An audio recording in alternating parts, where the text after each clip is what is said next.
नमस्कार दोस्तों, यूपीएससी ज्ञान के यूट्यूब चैनल में आपका स्वागत है। सीखो और सिखाओ के अपने मोटो से आज की वीडियो की शुरुआत करते हैं। तो चलिए देखते हैं आज इस वीडियो में क्या है। आज से हम करंट अफेयर्स को एमसीक्यू के माध्यम से रिवाइज करेंगे मई 2019 के बाद से। जैसे मई 2019 से लेकर के अब तक के जो भी करंट अफेयर्स हैं उसे हम एमसीक्यू के माध्यम से देखेंगे दोस्तों, जो यूपीएससी बीपीएससी के साथ अन्य प्रारंभिक परीक्षाओं में बहुत महत्वपूर्ण होगा। दोस्तों, इसके साथ हमारे चैनल पे कुछ अलग कोर्स चल रहे हैं, जैसे इंडियन पॉलिटी का बेसिक रिवीजन, इंडियन इकोनॉमी का basics revision, history revision programme, current affairs revision programme जो चल रहा है एमसीक्यू के माध्यम से और अलग अलग तरीके से, और हिस्ट्री ऑप्शनल बीपीएससी, यूपीएससी और एमपीपीएससी, यूपीपीएससी इत्यादि के लिए। सॉरी दोस्तों, एमपीपीएससी में नहीं है ऑप्शनल। तो चलिए बढ़ते हैं दोस्तों आज के पहले प्रश्न की ओर। तो आज का पहला प्रश्न है, पत्ता चित्र पेंटिंग के बारे में निम्न कथनों पर विचार करें। चलिए इंग्लिश में देख लेते हैं। हमारा ये जो कोर्स होगा वो बाइलिंगुअल होगा, हिंदी और इंग्लिश दोनों साथ साथ लेके चलेंगे। ठीक है दोस्तों, तो इंग्लिश में देखते हैं पहले क्वेश्चन को। Consider the following statements about पत्रा चित्रा पेंटिंग। तो इसके ऑप्शंस हैं, पहला, यह वस्त्र आधारित स्क्रॉल पेंटिंग है। दूसरा, इसका संबंध आंध्र प्रदेश से है। तीसरा, इसे वर्ष 2008 में जीआई टैग दिया गया। इंग्लिश में देख लेते हैं इसके क्या ऑप्शंस हैं। First option is it is a cloth based scroll painting. Option 2 is this painting belongs to Andhra Pradesh, and the option third is GI tag has given to this in 2008। Which of the following statements given above each are correct? And the options are 1, 2 and 3. Option B 1 and 3. Option C 2 and 3 and option D only 1. Hindi में options हैं 1, 2 और 3, केवल 1 और 3, 2 और 3 और केवल 1। तो इस वीडियो को पॉज कीजिए, 20 सेकंड में पढ़िए और इसका आंसर दीजिए दोस्तों। और लास्ट में जब वीडियो खत्म हो जाए तो आप अपने कमेंट्स में अपने स्कोर्स को बताइएगा। तो देखते हैं इसका आंसर क्या है। तो दोस्तों ये जानिए कि जो पत्रा चित्रा पेंटिंग है, ठीक है, पत्रा चित्रा पेंटिंग वह उड़ीसा की पेंटिंग है। उड़ीसा की, ठीक है। यह एक क्लॉथ बेस्ड स्क्रॉल पेंटिंग है। ये ऑप्शन भी ठीक है। ये ऑप्शन वैसे जीआई टैग 2008 में दिया गया। इसका एक्सप्लेनेशन देखते हैं। In the Sanskrit text, patta means cloth and chitra means picture. Most of these painting depicts stories of Hindu deities. Patra chitra is a general term for traditional cloth-based scroll painting based in Odisha. Patra chitra are known for its intricate designs and was given the GI tag in 2008. और these paintings are made on a canvas which is prepared by mashing an old cotton cloth and palm leaves. When the canvas dries up, it is hardened using a paste of tamarind, turmeric, chalk and granite powder. The colors used in these paintings are made from coal, conch shells, turmeric, chalk powders, leaf of selected plants and soft stones. Hindi में देखते हैं। संस्कृत भाषा में पट्टा का शाब्दिक अर्थ है कपड़ा और चित्रा का अर्थ है चित्र। मतलब पत्ता चित्रा कपड़े पे बना चित्र। ये देखिए, इसमें हिंदू देवी देवताओं की कहानियों को दर्शाया गया है। यह उड़ीसा राज्य से संबंधित है, ठीक है। इसे 2008 में जीआई टैग दिया गया और ये पेंटिंग जो है कैनवास पे बनाई जाती है, इसे ध्यान से देखिएगा। जिसे पुराने सूती कपड़े और खजूर पे पत्तों पे मैश करके, ये उतना उपयोग में नहीं है। मतलब इसको इसके कलर के लिए जो इमली, हल्दी, चाक पाउडर इत्यादि का जो है एक्सट्रैक्ट करके कलर को निकाला जाता है। ठीक है दोस्तों, तो पहले क्वेश्चन का आंसर होगा क्लॉथ बेस्ड पेंटिंग, सही है। पेंटिंग बिलोंग्स टू आंध्र प्रदेश, ये गलत है। ये टैग गिवन इन 2000, ये सही है। तो इसका आंसर है 1 एंड 3, 1 एंड 3 ऑप्शन बी। देखिए ऑप्शन बी वस्त्र आधारित है, उड़ीसा से संबंधित है, जीआई टैग 2008 में दिया गया। ये सही है, ये गलत है, ये सही है। ठीक है, दूसरा क्वेश्चन ये देखिए, पत्ता चित्रा पेंटिंग किस तरह से किया गया। हिंदू देवी देवता, यहाँ देखिए, ये देखिए। ठीक है, दूसरा क्वेश्चन इंग्लिश में पहले देखते हैं। Consider the following statements about Arctic council. It is a treaty-based international organization. Second, it was established in 1996 through Ottawa Declaration. And third is India is a observer state in this council. Which of the following statements given above each are correct? And the options given below are: option A 1, 2 and 3, option B 1 and 3 only, option C 2 and 3 only, and option D 1 only. Please pause the video for 15 seconds and read properly and give answer. Hindi में देखते हैं दोस्तों। Arctic परिषद के बारे में निम्न कथनों पर विचार करें। पहला, यह संधि आधारित अंतरराष्ट्रीय संगठन है। इसकी स्थापना 1996 में ओटावा घोषणा के माध्यम से की गई थी। तीसरा, भारत इस परिषद में पर्यवेक्षक राज्य है। उपयुक्त कथनों में से कौन सा ऑब्लिक ए सही है ऑब्लिक है? ऑप्शन है 1, 2 और 3, ऑप्शन बी है 1 और 3, ऑप्शन सी है केवल 2 और 3, ऑप्शन डी है केवल 1। कृपया 15 सेकंड तक वीडियो को पॉज करें, उसके बाद आंसर इसे पढ़ें और उसके बाद आंसर दें। तो ठीक है दोस्तों, देखते हैं इसके एक्सप्लेनेशन को। तो देखिए, पहले इंग्लिश में देखते हैं। First we will see in English.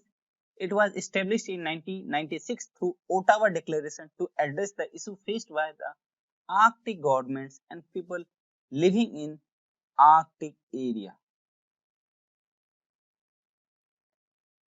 Second, it is not a treaty-based international organization, but rather an international forum that operates on basis of consensus.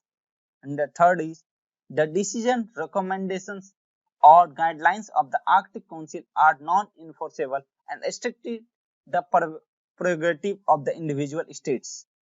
It mandates explicitly excludes military security. Hindi में देखते हैं, यह 1996 में Ottawa घोषणा के माध्यम से Arctic सरकारों और आर्कटिक क्षेत्र में रहने वाले लोगों के सामने आने वाले मुद्दे को संबोधित करने के लिए स्थापित किया गया था। दूसरा, यह संधि आधारित अंतरराष्ट्रीय संगठन नहीं बल्कि एक अंतरराष्ट्रीय मंच है जो आम सहमति के आधार पर संचालित होता है। तीसरा है, परिषद के निर्णय, सिफारिशों या दिशा निर्देशों गैर परिवर्तनीय और इसका पालन करना व्यक्तिगत राज्य के ऊपर निर्भर है। इसके जनादेश में स्पष्ट रूप से सैनिक सुरक्षा शामिल नहीं है। ठीक है, हमने इसका एक्सप्लेनेशन को देखा, फिर से क्वेश्चन को एक बार देखते हैं। क्वेश्चन है का ऑप्शन ये है कि it is a treaty based, तो हमने देखा है ये ट्रीटी बेस्ड नहीं है। It is not a treaty based international organisation but an international forum. This is wrong. ये एक संधि आधारित नहीं है, अंतरराष्ट्रीय संगठन नहीं, गैर संधि आधारित है, गैर संधि आधारित। तो पहला ऑप्शन गलत है। ये it was established in 1996 through Ottawa declaration, तो हमने देखा ये सही है। ठीक है, तो ये सही है। तीसरा, India is observer state in this council, तो देखिए दोस्तों, आगे है लिखा हुआ कि only states with territory in the Arctic, मतलब आर्कटिक क्षेत्र, देखिए यहां से देखिए ये जो आर्कटिक क्षेत्र है, ठीक है, आर्कटिक क्षेत्र इधर, उससे जो सटा हुआ मेंबर स्टेट्स है वही आर्कटिक काउंसिल का मेंबर बन सकता है। Only member states which is related to Arctic Council can be member of Arctic Council। देखिए जिसमें अलास्का जो है वो अमेरिका का पार्ट है, सटा हुआ है, इसलिए यूएस है state, member state Arctic council का। दूसरा कनाडा है, ये डेनमार्क का पार्ट है, ग्रीनलैंड तो डेनमार्क है, ठीक है। इधर रसिया है, यहाँ 3 नॉर्डिक कंट्री जो नॉर्वे, फिनलैंड, स्वीडन ये है, आइसलैंड है, इतने देश हैं। देखिए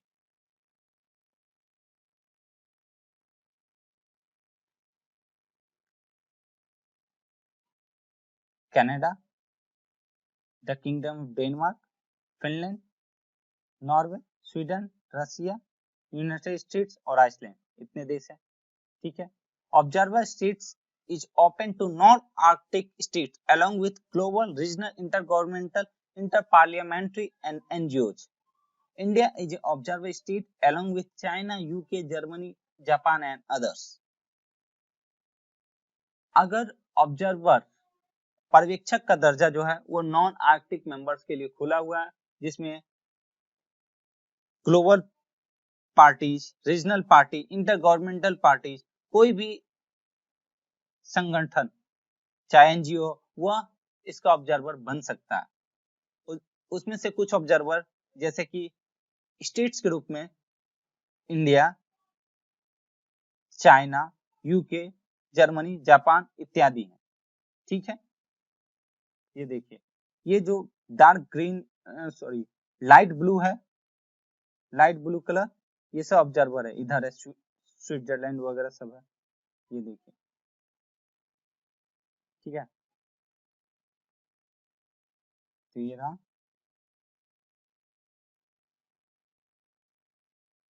ये भी सही होगा, तो 1 2 एंड 3 ये सही हुआ, ये सही हुआ, ठीक है। तीसरा प्रश्न क्या, the third question is global childhood report is released by, वैश्विक बचपन रिपोर्ट किसके द्वारा प्रकाशित किया जाता है? ऑप्शन है यूनिसेफ, प्रथम, सेव द चिल्ड्रन, बचपन बचाओ आंदोलन। 10 सेकंड के लिए पूछ कीजिए, आंसर सोचिए, बताइए। तो इसका आंसर है सेव द चिल्ड्रन। देखिए बचपन बचाओ आंदोलन श्री कैलाश सत्यार्थी जी द्वारा चलाया गया है, ठीक है। तो इसे कंफ्यूज नहीं होइएगा और यूनिसेफ के साथ, यह सेव द चिल्ड्रन एक एनजीओ है जिसके द्वारा चलाया जाता है, ठीक है। ये देखिए global childhood report recently released by save the children, A London based international NGO है जो working for the education and protection of the child rights, जो कि बच्चों के शिक्षा और उनके अधिकारों के संरक्षण के लिए काम करता है, ठीक है। जो ये रिपोर्ट है ये बतलाता है कि आजकल पैदा हुए बच्चों को अपनी पूरी क्षमता तक पहुंचने के अवसर के लिए के साथ स्वास्थ्य, शिक्षित और संरक्षित होने के लिए इतिहास में किसी भी समय की तुलना में बेहतर मौका, मतलब आज तक के इतिहास में जो वर्तमान काल है वो बच्चों के लिए सबसे बेहतर, वो उनके स्वास्थ्य, शिक्षा या फिर उनका संरक्षण या फिर उनके लिए अवसर सबसे बेहतर है। Reports states that children born today have a better chance than any time in history to grow up healthy, educated and protected with the opportunity to reach their full potential. Understand? Since the beginning of the humankind, at present time, children have the better opportunity, have the better education, have the better protection, and the better health accessibilities. Reports also states that the world is experiencing the highest level of displacement on record. Children makes up about 30% of world population, but more than half the world's refugees are children. It means that if you take that 100 migration is occurring in the world, then more than 50 are children, while the population is only 30. ऐसा बोला गया कि विश्व में जो अभी विस्थापन हो रहा है वो सबसे उच्चतम स्तर पे है, ठीक है। और साथ ही साथ बच्चों की संख्या जो कि पूरे विश्व के जनसंख्या का मात्र 30% है, जबकि शरणार्थियों में बच्चों की संख्या देखी जाए तो आधा हो जाता है, ठीक है दोस्तों। तो ये रिपोर्ट था। अगला question, the fourth question is ADMM plus maritime exercise is related to which organization? Options are ASEAN, UNCLOS, SCO, BRICS. Hindi में देखते हैं ADM प्लस मैरीटाइम एक्सरसाइज का संबंध किस संगठन से? ऑप्शन है आसियान, अनक्लॉस, संघाई कोऑपरेशन संगठन, ब्रिक्स। तो इसके एक्सप्लेनेशन को देखते हैं। तो देखिए ADMM इसका फुल फॉर्म होता है एशियन डिफेंस मिनिस्ट्रियल मीटिंग। इससे हमारा आंसर मिल जाता है, ठीक है, कि यह एशियन से संबंधित है, ठीक है। लेकिन एक्सप्लेनेशन को थोड़ा और देख लेते हैं।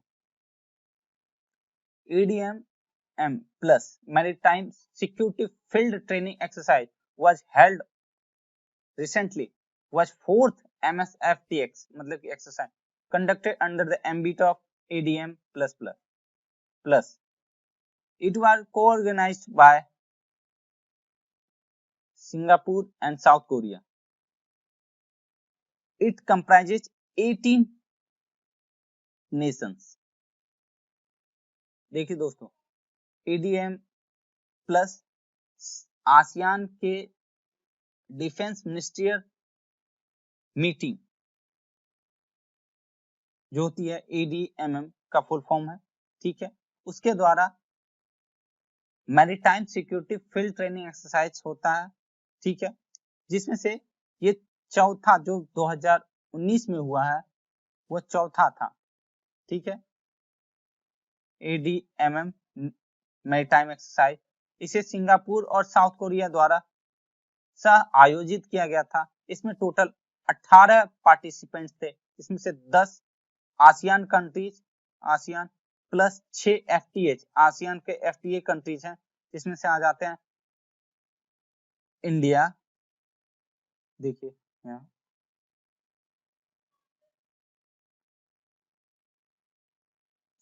यहाँ से इंडिया, इधर India, China, south Korea, New Zealand, Australia, Japan, ये 6 FTA कंट्रीज हैं।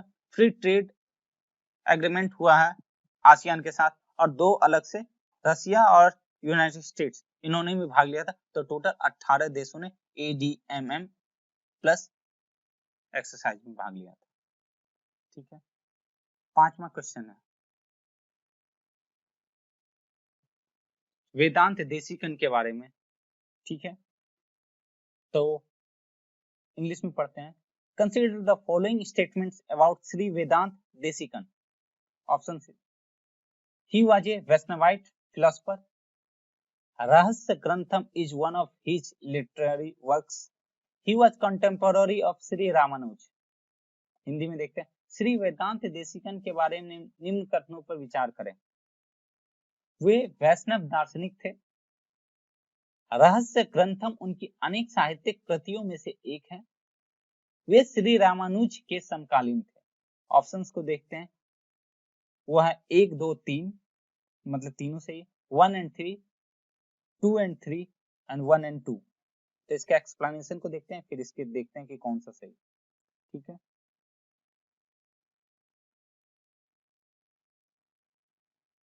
recently a postage stamp has been released to commemorate 750th birth anniversary of Sri Vedanta Desikan and his great philosopher life and highly valued works। हाल ही में श्री वेदांत देशिकन के 750वीं जयंती और उनके महान दार्शनिक जीवन और अत्यधिक मूल्यवान कार्य के उपलक्ष्य में एक डाक टिकट जारी किया गया था। हाल ही में मतलब 2019 में उनकी 750वीं जयंती पर एक डाक टिकट भारतीय डाक विभाग द्वारा जारी किया गया। ठीक है, देखते हैं। Shri Vedanta Desikan was a most brilliant Shri Vaishnava philosopher oblique guru in the post Ramanuja period. ये देखिए, रामानुज के बाद के काल के थे। रामानुज इनसे करीब 150 साल पहले के, वो उनका करीब 1100 समथिंग 1000 से 1100 के बीच में उनकी जो जीवन काल रहा है, जबकि इनका 1268 से 1339 के बीच में रहा। ठीक है, और देखते हैं। He was a poet, devotee, philosopher and master teacher. वे एक भक्त, दार्शनिक, गुरु, शिक्षक थे। ठीक है, मतलब कविताएं भी लिखी, भक्त भी थे, दर्शन का भी और गुरु शिक्षक भी थे। ठीक है, some of his literary works are Shri शोर्थ निधि, श्री पादुका सहर्षम, रहस्य ग्रंथम, श्री देशिका प्रबंधम और काव्यम।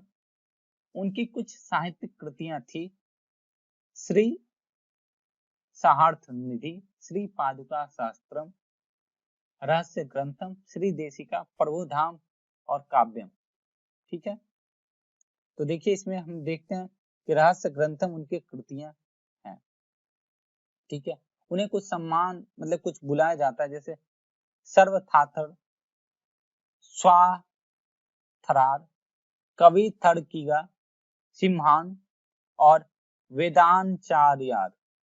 ठीक है, ठीक है, और उनके बारे में एक चीज ये भी बोला जाता है कि वो वैष्णव के वर्डकलाई संप्रदाय द्वारा ऐसा माना जाता है कि तिरुमलाई के वेंकटेश्वर की दिव्य घंटी का अवतार उन्हें माना जाता है। ये एक विजयनगर साम्राज्य में बोला जाता था कि बहुत फेमस मंदिर है। ठीक है, ऑप्शन देखते हैं इसका। देखिए, हमने देखा था कि वैष्णवाइट फिलोसोफर हैं, सही है। रहस्य ग्रंथम उनकी कृति है, सही है। कंटेम्पररी ऑफ श्री रामानुज के समकालीन, नहीं, वो उनके बाद के थे। ठीक है, तो ये गलत है। 1 2 सही, 1 2 मतलब ऑप्शन डी। ठीक है, question number 6, consider the following pair mountains of place. इसमें से एक तरफ माउंटेन है, दूसरी तरफ प्लेस है। आपको ये देखना है कि कौन सा सही मैच है। Which of the following pairs given above are correctly moved? Mount टेचिंगखांग, क्या ये सिक्किम में? माउंट अगुंग, क्या ये इंडोनेशिया में? माउंट मकालू, क्या ये चाइना में? ऑप्शन 1 2 और 3 मतलब तीनों सही है क्या? तीनों वहीं पे हैं जैसा लिखा हुआ। 1 एंड 3, क्या माउंट तेचांग सिक्किम में है, मकालू चाइना में? 2 एंड 3, क्या अगुंग इंडोनेशिया में, मकालू चाइना में? और 1 एंड 2, तेचांग सिक्किम में, मकालू चाइना में? तो क्या देखते हैं आगे। देखिए, माउंट अगुंग या गुंगुंग अगुंग बोला जाता है। यह एक इंडोनेशियन हॉलिडे आइलैंड जो बाली में वहां पे अवस्थित है, और यह हाल ही में कुछ दिन पहले विस्फोटित हुआ था, इसलिए ये न्यूज में है। यह माउंटेन इतना प्रभावशाली है कि अपने आसपास के जलवायु और वर्षा पैटर्न को बहुत प्रभावित करता है। ठीक है, तो ये अगुंग इंडोनेशिया में है। दूसरा है कि the National Cadet Corps girls mountaineering expedition to Mount Tinchenkhang 860 metre tall peak is located in western Sikkim was recent flagged off. देखिए, ये भी करंट का था कि एनसीसी की जो गर्ल्स कैडेट्स हैं, उनके द्वारा माउंट टेचिंगकंग के लिए अभियान शुरू किया गया था पर्वतारोहण के लिए, ठीक है, जो कि सिक्किम में अवस्थित है, इसलिए ये भी न्यूज में था।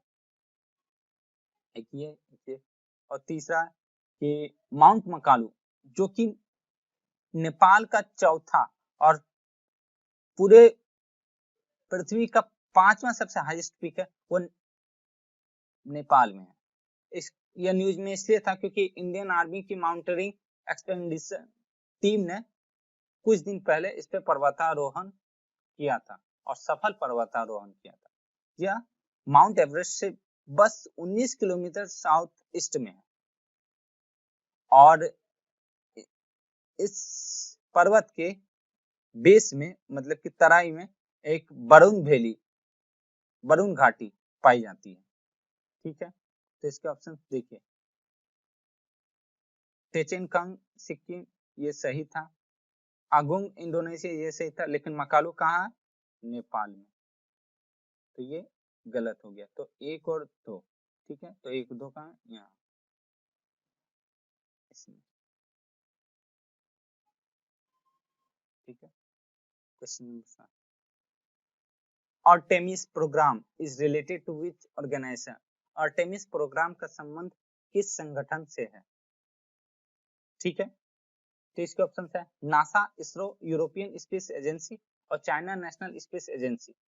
तो देखिए इसके एक्सप्लेनेशन को, ये जो है नासा का मून एक्सपेडिशन प्रोग्राम है आर्टेमिस, इसका फुल फॉर्म है acceleration, reconnection, turbulence and electrodynamics of moon's interaction with the sun, ठीक है। यह 2020 में मतलब कि इस साल चालू होने वाला था, लेकिन अभी कुछ समय के लिए पोस्टपोन्ड हो गया, ठीक है। इसका जो ये तीसरा होगा आर्टेमिस 3 जो कि 2024 में जाएगा, वह वुमेन को चांद पे उतारेगा। अभी तक वुमेन स्पेस में गई है, चांद पे नहीं उतरी है, ठीक है। तो आर्टेमिस 3 के तहत चांद पे उतरेगी वुमेन, ठीक है। और साथ साथ इस स्पेसक्राफ्ट में जो है एक ऐसा यंत्र भी लगा होगा जो यह देखेगा कि सूर्य के विकिरण से जो चंद्रमा के चट्टानों में टकराती है, अब चूंकि वहां पे इलेक्ट्रोमैग्नेटिक फील्ड नहीं है, तो उस पर क्या असर पड़ता है। जैसे हमारे यहाँ पृथ्वी में इलेक्ट्रोमैग्नेटिक फील्ड के वजह से इसमें जो दिक्कतें हो सकती थी, पृथ्वी को जो नुकसान हो सकता था उससे तो बच जाते हैं, लेकिन वहां पे क्या होता है इसे देखना चाहिए इस स्पेसक्राफ्ट के माध्यम से। 8वां प्रश्न, consider about the following mission Aditya L1 XPoSat Exoworlds Gaganyaan, which of the following missions will be conducted by ISRO in upcoming years? निम्नलिखित मिशन पर विचार करें। ऑप्शन है आदित्य L1 एक्सपोसैट एक्सोवर्ल्ड, और सॉरी ये जो है इसे आप गगनयान गगनयान गगनयान, इनमें से कौन जो है इसरो के द्वारा आगामी वर्षों में किया जाएगा? ऑप्शन है 1 4 1 2 4 1 3 4 1 2 3 4। तो पॉज कीजिए, बताइए। तो ठीक है, इसका एक्सप्लेनेशन देख लेते हैं। इसरो ने पिछले साल 2019 में एक अनाउंसमेंट किया था कि उसके अगले 10 साल में 7 मेगा मिशन होने जा रहे हैं, ठीक है। उसमें से कुछ मिशन को उसने डिफाइन किया था और कुछ प्लानिंग स्टेज में। जो डिफाइन किया था मिशन उसमें से 3 है, एक्सपोसेट कॉस्मिक रेडिएशन को मतलब कि ब्रह्मांडीय विकिरण का अध्ययन के लिए, आदित्य L1 जो बहुत फेमस चल रहा है, बहुत वर्षों से सुन रहे हैं, सूर्य के अध्ययन के लिए, और तीसरा Gaganyaan first human Indian flight by Indian space agency in space. और जो ये 4 है इसको चरणबद्ध तरीके से बाद में किया जाएगा, अभी ये सिर्फ प्रोग्राम है, बाकी इसका प्लानिंग बाद में होगा। उसमें से है मंगलयान 2, चंद्रयान 3, शुक्र के लिए मिशन और एक्सोवर्ल्ड में होगा कि जो हमारे सोलर सिस्टम के बाहर जिस तरह से हबल टेलीस्कोप करता है वही काम करेगा। ठीक है, तो इसके ऑप्शन हो जाते हैं, देखिए 1 2 3 4, चारों के चारों सही है। ठीक है, 1 2 3 4, तो इसके आंसर हो जाएंगे 1 2 3 4। ठीक है, मीडियम को लेकर के जो दिक्कतें हो रही होंगी उसे कमेंट बॉक्स में जरूर बताइएगा, जिसमें हम सुधार करेंगे। ठीक है, नवा प्रश्न है, vision 2021 is related to NABARD, ISRO, RBI, EXIM bank. Vision 2021 का संबंध किससे है? नाबार्ड, इसरो, आरबीआई, एक्जिम बैंक से। ठीक है, पॉज कीजिए, पढ़िए। ठीक है, चलिए एक्सप्लेनेशन देखते हैं। तो आरबीआई ने payment and settlement system in India vision 2019-21 के शीर्षक के साथ विजन 2021 एक डॉक्यूमेंट पेश किया था, जो ये safe, secure, quick and affordable E payment system को लेकर के पेश किया गया था। जो कुछ हाइलाइट्स है उसमें यह है कि 36 specific action points, 12 specific outcomes को बताया गया है कि मेन एजेंडा है कि नो कंप्रोमाइज अप्रोच अपनाया जाए सेफ्टी और सिक्योरिटी के लिए, और it outline the measures that central bank will undertake to foster innovation cyber security. मतलब वह है कि हमारा जो ई पेमेंट सिस्टम है सुरक्षित हो, समावेशी हो, बैंक के लिए भी प्रोटेक्शन हो, कस्टमर का प्रोटेक्शन हो, कॉम्पिटिटिव भी हो, ऐसा ना हो कि मोनोपोली हो जाए, साइबर सिक्योरिटी से सुरक्षा मिले, इन सभी चीजों को देखा गया। और ये कुछ उसके है गोल पोर्ट से competitiveness, cost effectiveness, convenience, confidence हो लोगों में। ठीक है, ये फोकस एरिया है। आगे बढ़ते हैं, सिलेंडर लॉरीज के बारे में विचार करें। Consider about the slender lorises. IUCN status is critically endangered.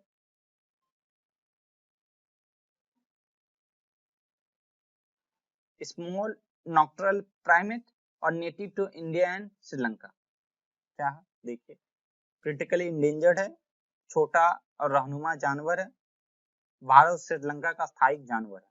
तो अब इसके एक्सप्लेनेशन को देखते हैं। देखिए, पहले इस तरह है, होता है सिलेंडर लोरीज। देखिए, दो वर्ड आया था उसमें, primate.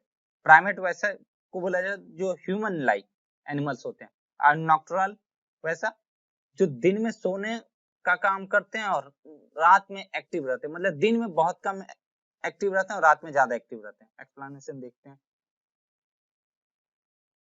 commonly found in tropical scrub and deciduous forest as well as dense headgrove plantation bordering farmland of southern India and Sri Lanka. मतलब कि सदर्न इंडिया, दक्षिणी भारत और श्रीलंका में एक तरह से झाड़ी नुमा और पतझड़ जैसे वनों में पाया जाता है। मतलब प्लांटेशन भी अगर किया जाए और वो थोड़ा घना हो जाए तो वहां भी पाया जा सकता है। ठीक है, यह एक स्मॉल है, मतलब छोटा, देखा आपने कितना छोटा है। ठीक है, और नॉक्टरल है, रात में जगत काम करने वाले, एक्टिव रहने वाले, और ये प्राइमेट है। ठीक है, यह बम्बू क्लम्स में रहता है, थ्रोनी बुशेज में रहता है, मतलब कांटेदार झाड़ियां, बांस के झरमुट में रहना पसंद करता है, जहां से ये शिकारियों से बच सके, कीड़ा भी ढूंढ सके। ठीक है, इसका IUCN स्टेटस इंडेंजर्ड है और इसे वर्ल्ड लाइफ प्रोटेक्शन एक्ट के शेड्यूल 1 में जगह मिला है। ठीक है, और पिछले कुछ वर्षों से नीलगिरी क्षेत्रों में इनके संरक्षण के लिए WWF इंडिया द्वारा कुछ कार्य किया जा रहा है कि इसका आवास को बचाया जा सके और इसका संरक्षण हो सके। तो देखिए, इसका ऑप्शन क्रिटिकली इंडेंजर्ड गलत, क्रिटिकली इंडेंजर्ड नहीं। दूसरा सही है, नेटिव टू इंडियन श्रीलंका, ये भी सही है। 2 और 3, 2 और 3 किसमें? यहाँ, ऑप्शन सी। ठीक है, option number 11, consider the following statement about Manav human atlas initiative. Manav human atlas initiative के बारे में निम्न कथनों पर विचार करें। It is launched by department of science and technology. इसे विज्ञान एवं तकनीकी विभाग द्वारा चलाया गया है। This project is for mapping every tissue of human body to help understand better the roles of tissues and cell linked to various diseases. यह परियोजना मानव शरीर के हर ऊतक का मानचित्रण करने के लिए ताकि विभिन्न रोगों से जुड़े ऊतकों और कोशिकाओं की भूमिका को बेहतर ढंग से समझने में मदद मिल सके। मतलब कि इसे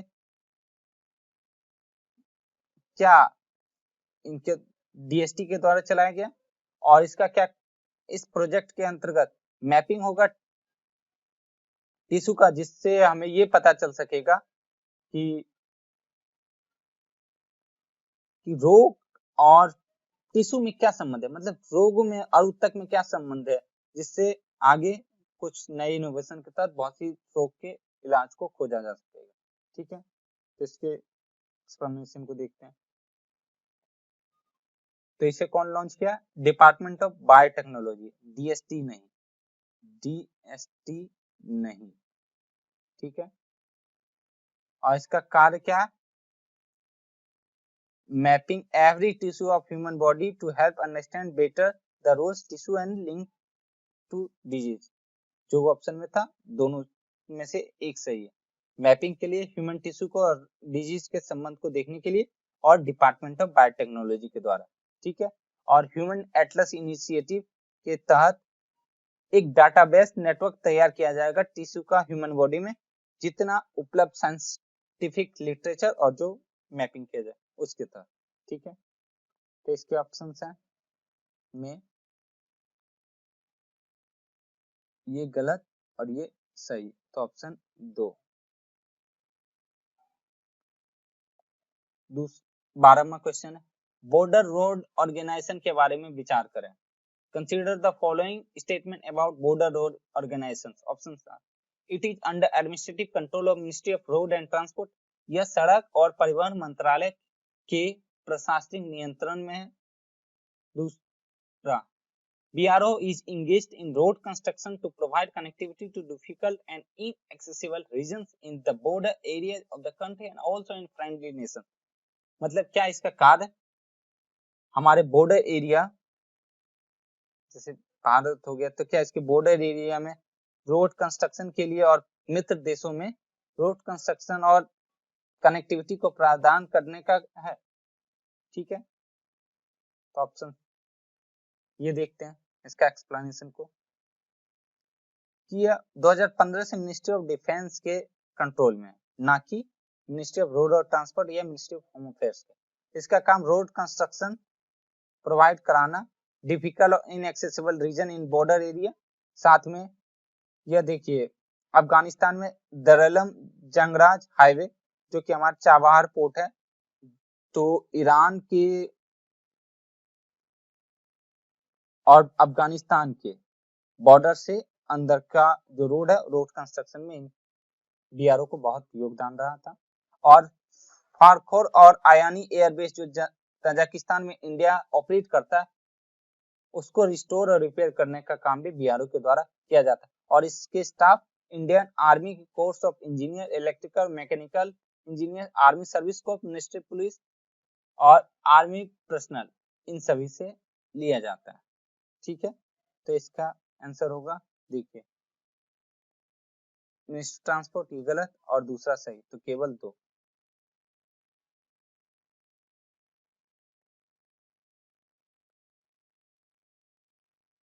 question 13, which of the following is related to 10th schedule of Indian Constitution? Options, division of power, local self government, schedule language, none of above। 10वीं अनुसूची का संबंध किससे है? शक्ति का विभाजन से, स्थानीय स्वशासन से, अनुसूची भाषा से या फिर उपरोक्त में से कोई नहीं। तो देखिए हम एक बार देख लेते हैं जितने अनुसूचियां हैं। तो first schedule list of state and territories of India, पहली अनुसूची में भारत के राज्यों का नाम और उसमें जो परिवर्तन होता है उससे संबंधित है। दूसरा में list the salaries of officer holding public office, president, जजेस and controller and auditor general,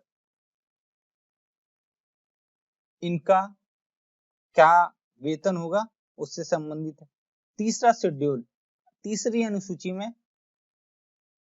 जो हमारे इलेक्टेड रिप्रेजेंटेटिव्स होते हैं, न्यायाधीश होते हैं, उनके शपथ और जो ओथ लेते हैं वो उनकी जो परफॉर्मा होता है उसके बारे में चर्चा है। फोर्थ शेड्यूल में, चौथी अनुसूची में, राज्यसभा मतलब अपर हाउस में कैसा सीट का एलोकेशन है, यूनियन टेरिटरी और स्टेट में उसका वर्णन है।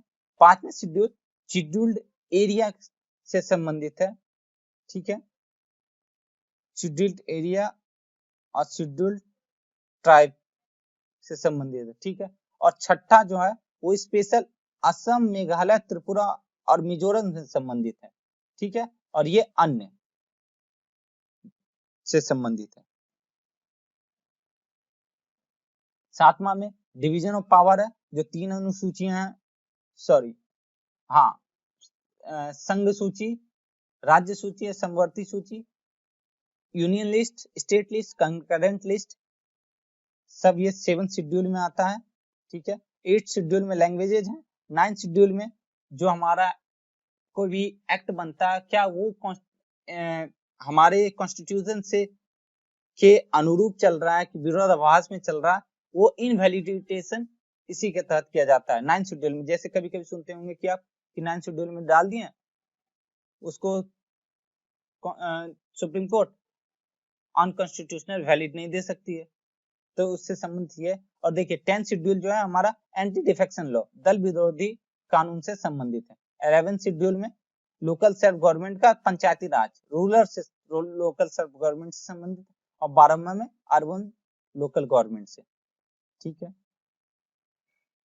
तो इसका आंसर हो जाएगा उपयुक्त में से कोई नहीं।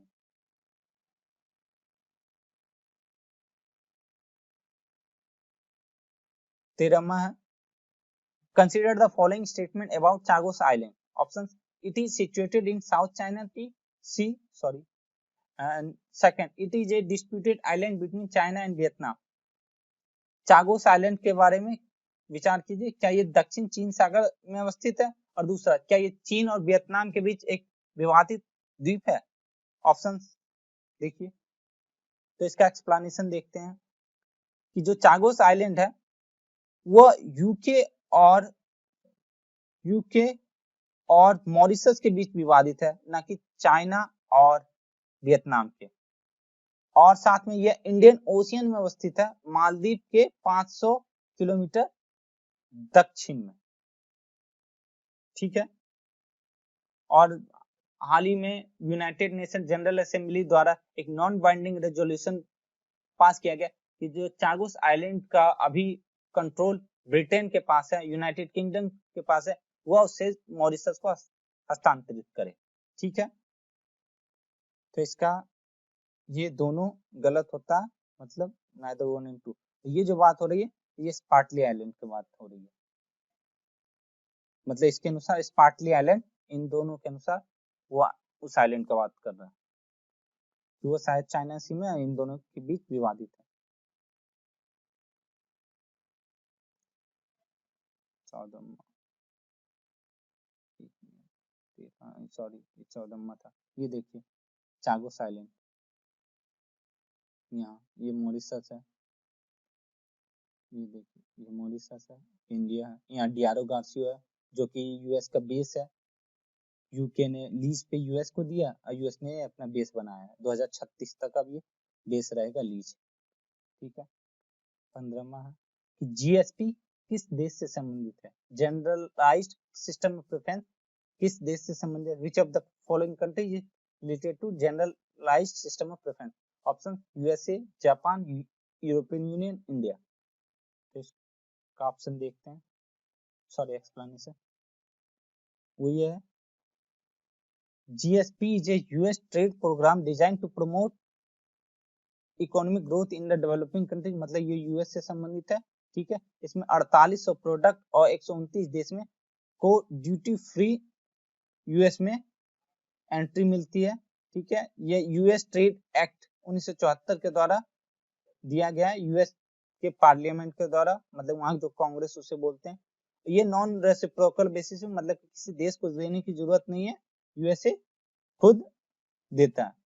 और हाल ही में यूएसए ने इंडिया को दिया गया जीएसपी स्टेटस, समाप्त कर दिया।